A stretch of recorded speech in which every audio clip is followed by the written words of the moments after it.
For more on today's demonstrations, we're joined by Genevieve Abdo, who runs the Inside Iran project for the Century Foundation, and she joins us from Washington, D.C. Thank you very much for joining us.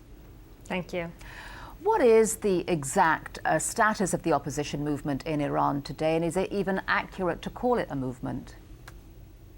Well, it's definitely a movement, but it has really become much more diverse than it began last spring, right before the election.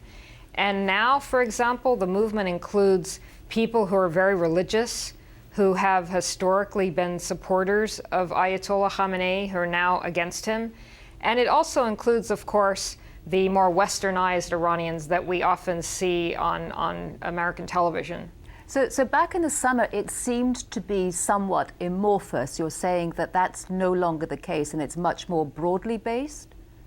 It's much more broadly based now. And in fact, the information that we're getting from inside Iran is that even in areas and places such as Islamic schools, universities, where President Ahmadinejad and Ayatollah Khamenei had a lot of support, that those people are now part of the opposition. So it's changed considerably since certainly since the spring and even since last summer. So what does that bode for its future? And can you tell us, do you feel that the movement has become a lot more radicalized since it was since the summer?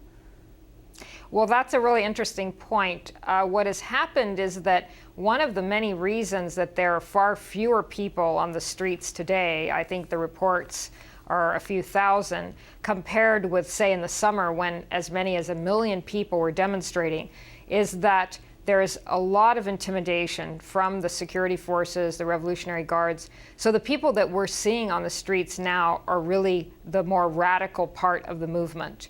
And that's why also the slogans are quite radical. And does the movement have a leader? Because it seems as if we haven't heard a lot lately from the opposition leader, Mir Hossein Mousavi. I mean, what exactly is his role in the movement these days?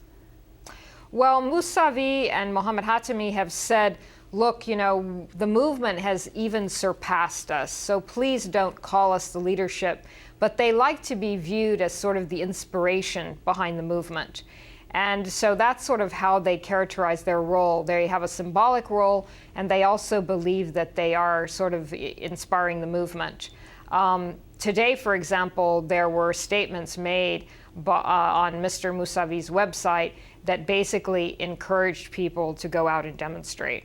And talk a little bit about President Ahmadinejad. Has he ended up now consolidating his hold on the Iranian state? Yes, I think that that's a fair characterization. He has, of course, since the summer, consolidated his power, particularly through the Revolutionary Guards and the militia.